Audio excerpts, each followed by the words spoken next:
대림절이란 주님의 오심을 기다리는 계절을 말하는데 성탄절을 4주 앞두고 시작이 됩니다.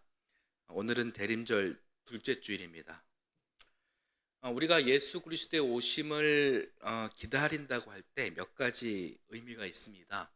첫째는 이미 2023년 전에 이 땅에 육신으로 오신 예수 그리스도를 회상하며 오늘 우리의 심령 속에 그리고 우리의 생활 속에 우리의 이 사회와 역사 속에 하나님의 숨으로 하나님의 영으로 또다시 태어나기를 고대하며 준비하는 뜻이 있습니다.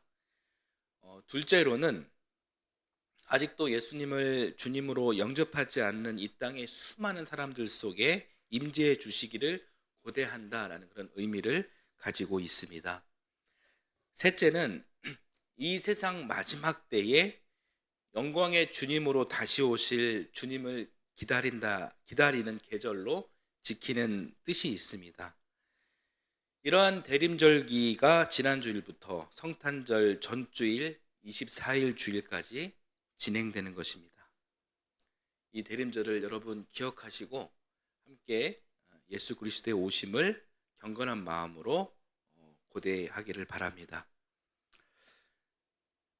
이 땅에 예수님께서 오시기 전에 이 땅의 상황은 어땠을까요? 그야말로 어둠과 혼돈이 가득했습니다. 창세기 1장 1절에 태초에 하나님이 천지를 창조하셨다. 그리고 2절에서 천지 창조 이전의 상황을 설명해 주는데 성경에서 태초 이전의 상태를 어떻게 표현하냐면요, 땅이 혼돈하고 공허하며 그리고 어둠이 깊음 위에 있다, 이렇게 표현해 주고 있습니다. 굉장히 문학적인 표현입니다. 땅이 공허하고 어둠이 깊음 위에 있다. 창조 전의 상태는 땅이 공허하다라는 거예요. 이 말은 땅이 없다라는 뜻이에요. 발 디딜 곳이 없다라는 말이죠. 그리고 또 어둠이 깊음 위에 있다. 이 말은 그러니까 어둠과 깊음이 함께 공존한다라는 말입니다. 그런 이야기인데 온통 어둠뿐이니 이게 시간이 없는 거죠. 시간이 없다. 이것은 우리가 이제 시간에 대한 개념을 이해할 때는 밤이 지나고 또 낮이 돼야 이 시간의 개념이 서는 거잖아요. 근데 온통 어둠뿐이다라는 말은 시간의 개념이 없다라는 그런 뜻입니다. 그리고 또 어둠이 깊음 위에 있다. 깊어요.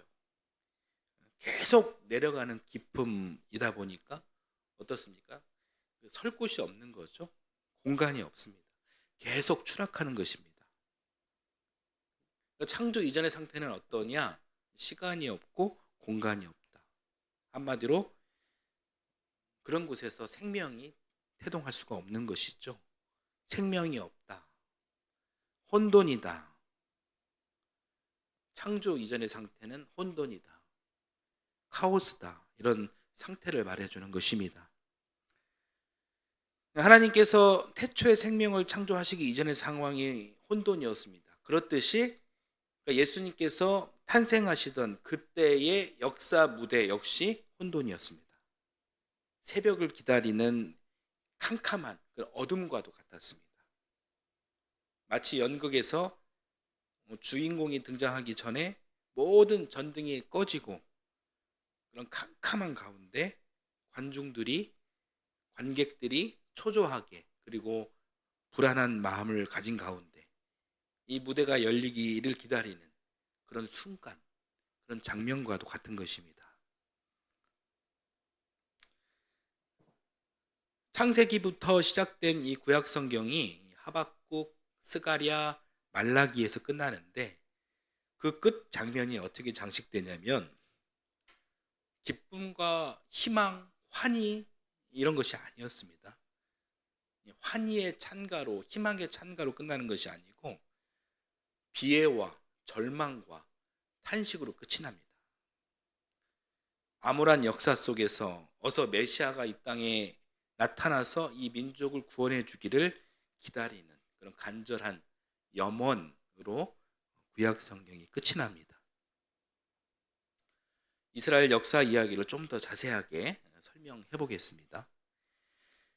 이스라엘은 솔로몬 시대 이후 한반도처럼 남북으로 나뉘어졌습니다.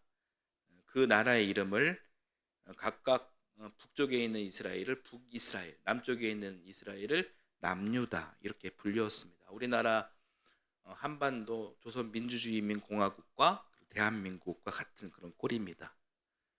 그런데 이 분단은 오래가지 못했습니다. 기원전 721년에 예수님이 태어나시기 721년 전에 이 북이스라엘은 아시리아라는 제국에게 멸망했고, 약 130년 후인 기원전 587년에는 남유다가 바빌론 제국이라는 힘센 나라에 멸망당했습니다.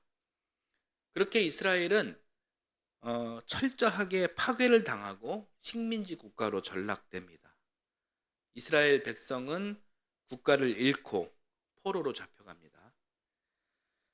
또 힘센 제국주의의 폭력을 피해 가지고 이곳저곳으로 흩어지는 사람들도 생기게 됩니다. 이렇게 정처 없이 흩어져 사는 사람들을 디아스포라라고 합니다. 디아스포라가 많았습니다. 그런데 기원전 538년경에 남유다 이스라엘을 지배한 대제국, 이 영원할 것 같았던 이 바빌론 제국이 이 페르시아 제국에 의해서 또 정복당합니다. 이 사람들이 만든 질서, 제국, 이것은 영원할 수가 없는 것이죠. 이 당시 이 페르시아 왕은 고레스라는 사람이었어요. 그런데 이 사람은 나름대로 좋은 일을 합니다. 그러니까 바빌론으로 포로로 끌려간 이스라엘 백성 약 5만 명을 자국 예루살렘으로 돌아가게 합니다. 그러나 그들이 돌아온 예루살렘은 이미 전쟁으로 폐허가 된 상태였습니다. 이 적막한 예루살렘을 배경으로, 그리고 아직도 다수의 이스라엘 백성이 고국으로 돌아오지 못하고 이방의 땅에 흩어져 살면서, 그러니까 페르시아의 통치를 받는 그런 슬픈 모습으로 이 구약 성경이 끝나는 거예요. 그러니까 이 마무리가 결코 희망적인 이야기가 될 수 없는 것입니다. 이렇게 구약 성서의 시대가 종식되고, 그리고 예수 그리스도의 탄생하기까지의 시간이 약 400년 정도 시간이 흐릅니다. 이 400년의 역사에 대해서는 성경에서 기록되고 있지 않습니다. 그래서 이 역사를 신구약 중간사라고 이렇게 부릅니다. 이 약 400년 동안의 이스라엘 사람들은 굉장한 고난의 시기였습니다. 엄청난 정치적, 그리고 문화적, 그리고 신앙적 변화를 강요받고 고난을 겪어야 했습니다. 영원할 것 같았던 페르시아 제국도 영원하지 않았습니다. 페르시아가 통치하던 시대가 지나고 또 그리스가 통치하고, 또 그리스 시대 다음에는 로마가 통치하는 그런 시대를 맞이하게 됩니다. 이런 역사적인 배경 속에서 정치적으로 이스라엘은 페르시아와 그리스와 그리고 로마로 이어지는 이 세 번에 걸친 제국주의의 통치를 받습니다. 고레 싸움에 새우등 터진 팔자가 된 이스라엘은 자기들의 의사와는 전혀 상관없이 주인이 세 번 바뀌게 되는 것이죠.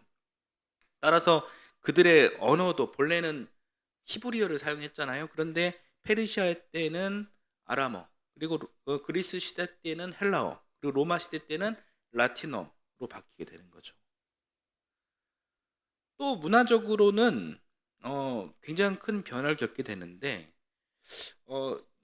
히브리 사람들의 문화, 이스라엘 사람들의 원래 히브리 문화는 이 개인보다 이 공동체를 중시하는 그런 경향이 큽니다. 우리 동양 사상과 굉장히 유사한 점이 많았습니다. 그런데 이 페르시아와 그리스를 중심으로 인도와 중국까지 점령한 당시 최고의 정복자가 있죠.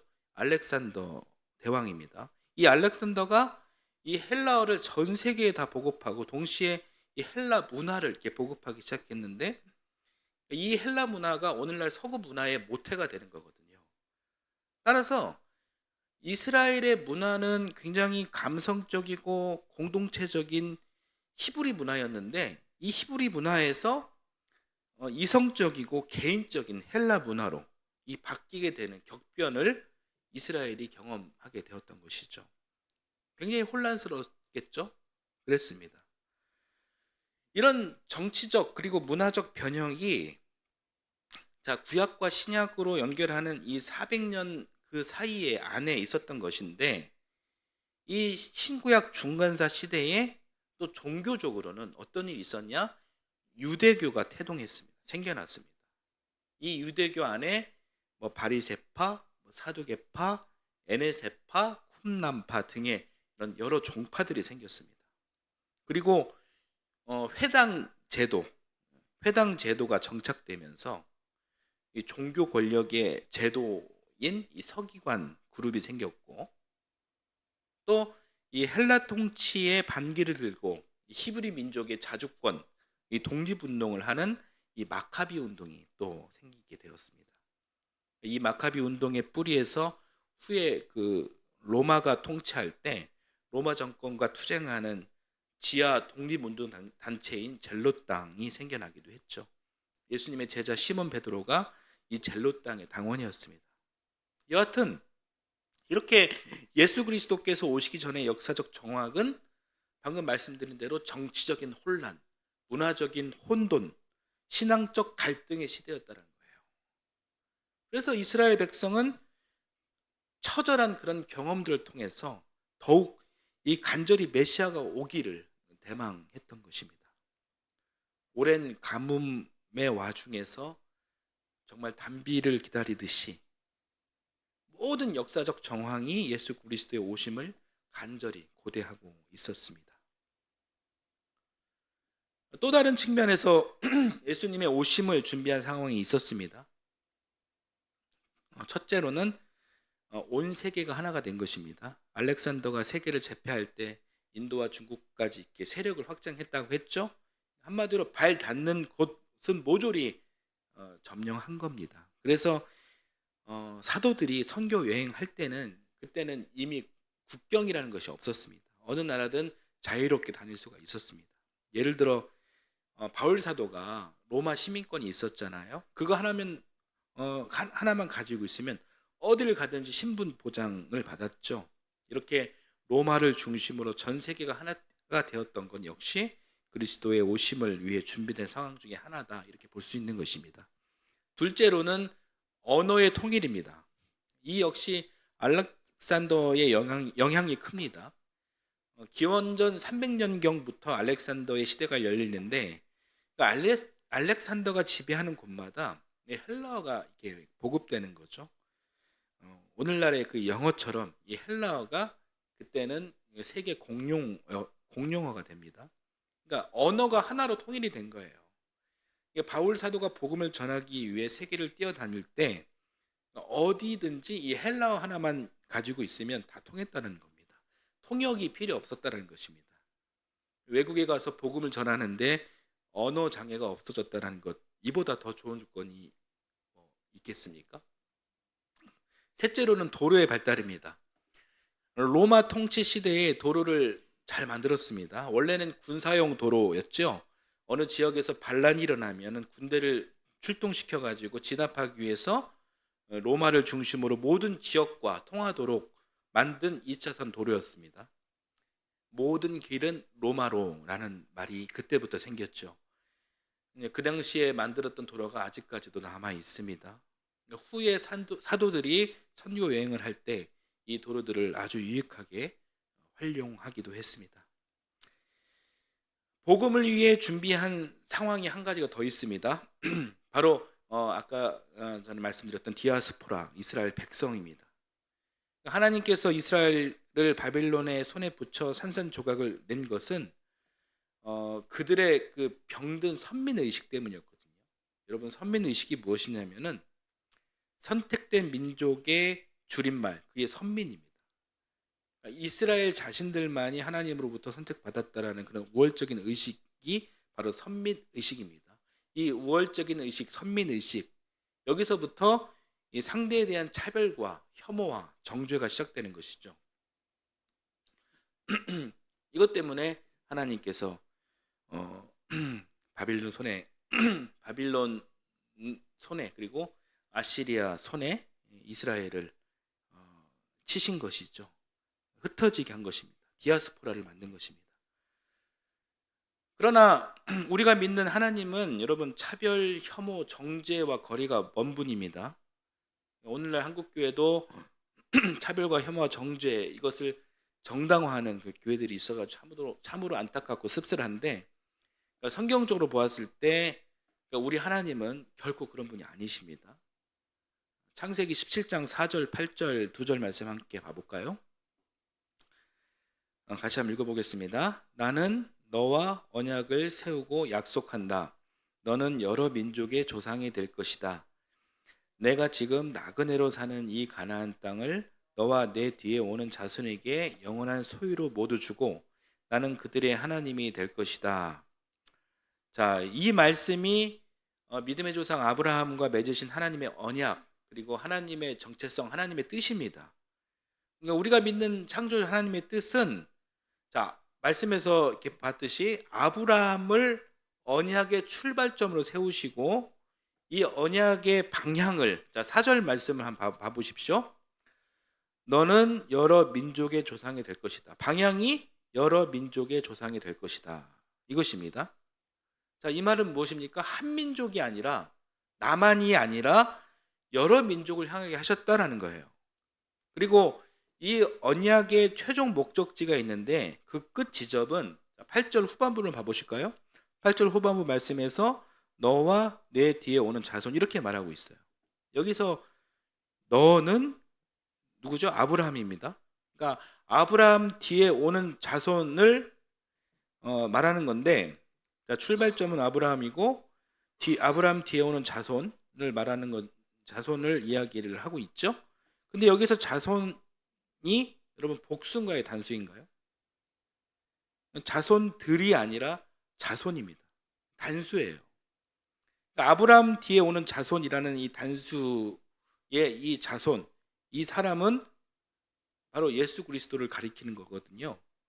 그래서 그 하나님 언약의 출발점은 아브라함인데 이 하나님 언약의 최종 목적지는 바로 예수 그리스도가 되는 거예요. 그러니까 이 이야기는 하나님의 언약은 결국 예수 그리스도를 통해 완성된다라는 그런 말씀이죠. 그리고 그 뒤에 나오는 말씀이 한번 보여주시겠어요? 말씀. 그 뒤에 나오는 말씀이 나는 그들의 하나님이 될 것이다. 이렇게 연결이 되고 있는 거거든요. 그러니까 창조주 하나님은 이 언약을 믿는 모든 사람들의 신이 될 것이다. 그들의 하나님이 될 것이다. 라는 위대한 선언이 하나님 언약에 대한 정확한 이야기라는 거예요. 이게 하나님 정체성에 대한 성경의 확실한 증언입니다. 그러니 이 하나님의 언약이 이스라엘 민족에게만 향하고 있다? 그것이 아니라 만민에게 향하고 있다라는 것입니다. 그런데 유대인들은 이 성경의 하나님의 언약을 하나님의 위대한 선언을 왜곡한 것이죠. 그러니까 무엇으로 왜곡했냐면 선민사상으로 왜곡한 겁니다. 하나님은 나만 선택하셨다. 나만 의인이다. 유대인인 나 외에 다 죄인이다. 그러니까 유대인의 이 선민사상이 하나님을 그렇게 왜곡한 겁니다. 그러니까 북이스라엘이 아시리아 제국에 그리고 남유다 이스라엘이 바빌론 제국에 멸망한 이유가 바로 이거예요. 이것 때문이라는 거예요. 결국 하나님은 그들을 외국 군대의 손을 사용해가지고 강제로 세계 방방곡곡에 흩어놔 버렸다는 겁니다. 그러나 우리 하나님의 본질은 사랑이시고 또 아가페시고 모든 것을 또 합력하여 선을 이루게 하시는 분이시죠. 그러니까 이처럼 흩어진 이스라엘의 백성 디아스포라 유대인들은 정말 나중에 때에 맞춰서 아주 귀하게 쓰임받게 됩니다. 사도들이 복음을 전하는데 이 디아스포라가 좋은 발판이 되어 주었어요. 이 사도들이 선교 여행을 할 때 뭐 세계 곳곳으로 다 흩어지잖아요. 어느 지역을 가든지 그것들을 반겨주는 동족이 있었다는 거예요. 그 위로자가 되었고 그들이 사도들에게 숙식을 제공하고 또 말씀을 선포할 수 있는 설교할 수 있는 이 장소를 제공했습니다. 흩어진 이스라엘 백성 디아스포라, 굉장히 이 과정 속에서는 정처없이 떠들 수밖에 없는 고국을 바라보면서 고국으로 돌아오기를 학수고대할 수밖에 없는 그런 슬픔의 과정이었지만, 그러나 그들 역시 그리스도의 오심을 위해 준비된 상황 중에 하나였다, 이렇게 볼 수 있는 것이죠. 그러니까 이처럼 이 그리스도의 탄생을 위해 역사의 무대가 완벽하게 준비되었습니다. 굉장히 비참하고 고난스러운 그런 환경인 것 같지만 사실 무대는 잘 준비된 것입니다. 이스라엘 백성은 간절하게 메시아를 대망하고 있었고, 세계가 하나가 되어서 통제를 받지 않고 자유롭게 전도 여행을 할 수 있었고, 언어가 하나로 통일이 되었고, 도로가 잘 발달되었고, 어느 곳이나 이스라엘 백성이 살고 있었습니다. 역사를 주관하시는, 섭리하시는 하나님은 예수 그리스도를 보내주시기 위해 이처럼 오랜 기간 동안에 이 역사의 무대를 준비하셨습니다. 그래서 바울 사도가 갈라디아서 4장 4절에서 이렇게 고백하고 있죠. 한번 봐볼까요? 같이 읽겠습니다. 그러나 기한이 찼을 때에 하나님께서는 자기 아들을 보내셔서 여자에게 나게 하시고 또한 율법 아래에 놓이게 하셨습니다. 역사 무대의 주인공 예수 그리스도가 등장하실 때가 찼다는 뜻입니다. 무대도 관중도 다 준비가 끝나고 이 주인공이 등장하기만을 기다리고 있었던 것입니다. 이러한 역사적 정황 속에서 이 땅에 오신 분이 바로 예수 그리스도이신 것입니다. 자, 2000년 전 이야기는 여기까지 드리고요. 여러분에게 한 가지 여쭤보겠습니다. 자, 오늘을 사는 여러분들 삶의 정황은 어떠십니까? 성취감이 충만하고 살맛나는 인생을 살고 계십니까? 승승장구하는 인생을 살고 있어서 뿌듯하십니까? 만약 그렇다면 참 다행이고 감사한 일이죠. 그러나 꼭 그렇지만은 않은 사람들도 참 많을 것입니다. 더 많을 것입니다. 훨씬 더 많을 것입니다. 자, 그런 분들에게 누가복음 5장 32절 말씀을 드리면서 위로를 드리고 싶습니다. 같이 한번 읽어볼게요. 나는 의인을 부르러 온 것이 아니라 죄인을 불러서 회개시키러 왔다. 네, 이 말씀에서 의인이란 잘나가고 훌륭한 승승장구하는 그런 사람을 말하는 것이 아니고, 또 죄인이란 또 죄짓고 못난 사람을, 인생의 루저를 말하는 것도 아닙니다. 예수님이 찾는 사람은 세상적 부와 명예가 가득한 사람이 아니, 그런 사람들이 아니라, 늘 승승장구하는 사람이 아니라 몸과 마음이 연약하고 외로운 그 한 사람을 찾으신다라는 그런 말씀입니다. 여러분, 곧 오실 우리의 주님은 가난한 심령을 찾으십니다. 가난한 심령의 주인공은 어떤 사람일까요? 인생을 살면서 아픈 사람이에요. 외로운 사람들입니다. 저는 주님께 빚진 자입니다. 저는 연약합니다. 저를 긍휼히 여겨 주옵소서. 그렇게 진정으로 고백하는 사람, 그런 심령이 가난한 사람에게 우리 예수님은 복된 성탄절에 찾아오시는 것입니다.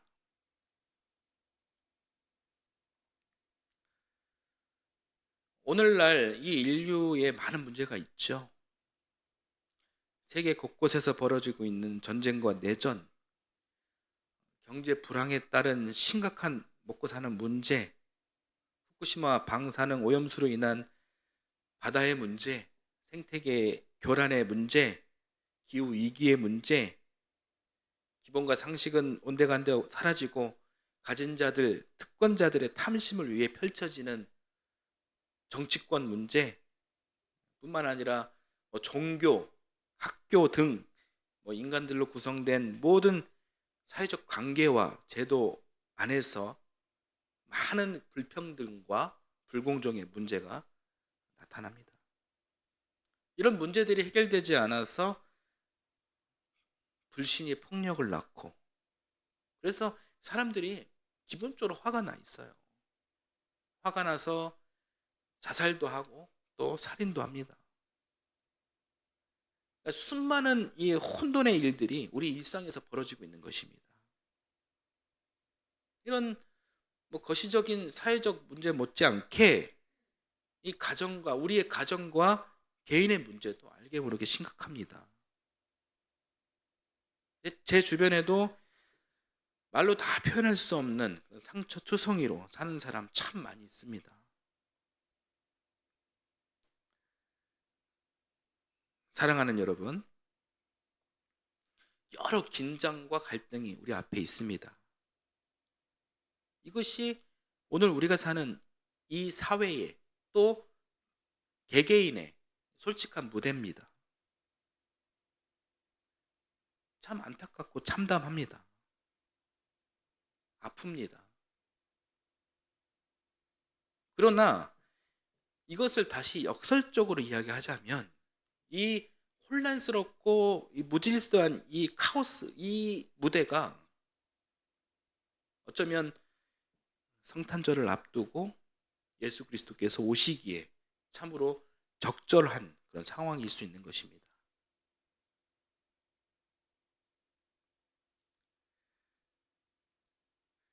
자, 오늘 본문에서 핵심이 되는 두 말씀만 함께 보고 오늘 설교를 마치겠습니다.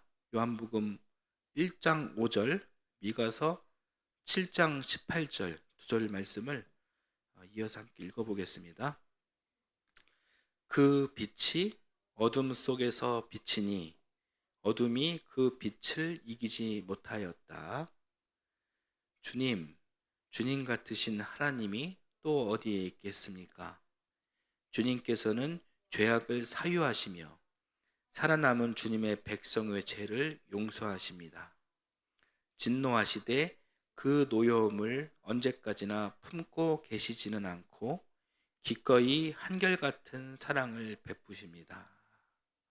아멘. 곧 오실 임마누엘께서, 사랑의 주님께서 어둠 속에 있는 우리 삶의 한복판에 잘 들어오실 수 있도록 우리의 심령을 경건하게 합시다. 메시아를 기다리던 이스라엘의 백성처럼, 저 갈릴리의 가나안 목동들처럼, 별을 바라보던 동방박사처럼, 예수님을 잉태한 마리아처럼, 메시아 탄생을 노래했던 사가랴와 엘리사벳처럼, 비록 가난한 마음이 있지만 겸손하고 진실된 마음으로 성탄을 찬양하며 기다립시다. 이 귀한 대림절에 아기 예수님의 은혜와 평화가 여러분 모두에게 가득하기를 기원합니다. 아멘.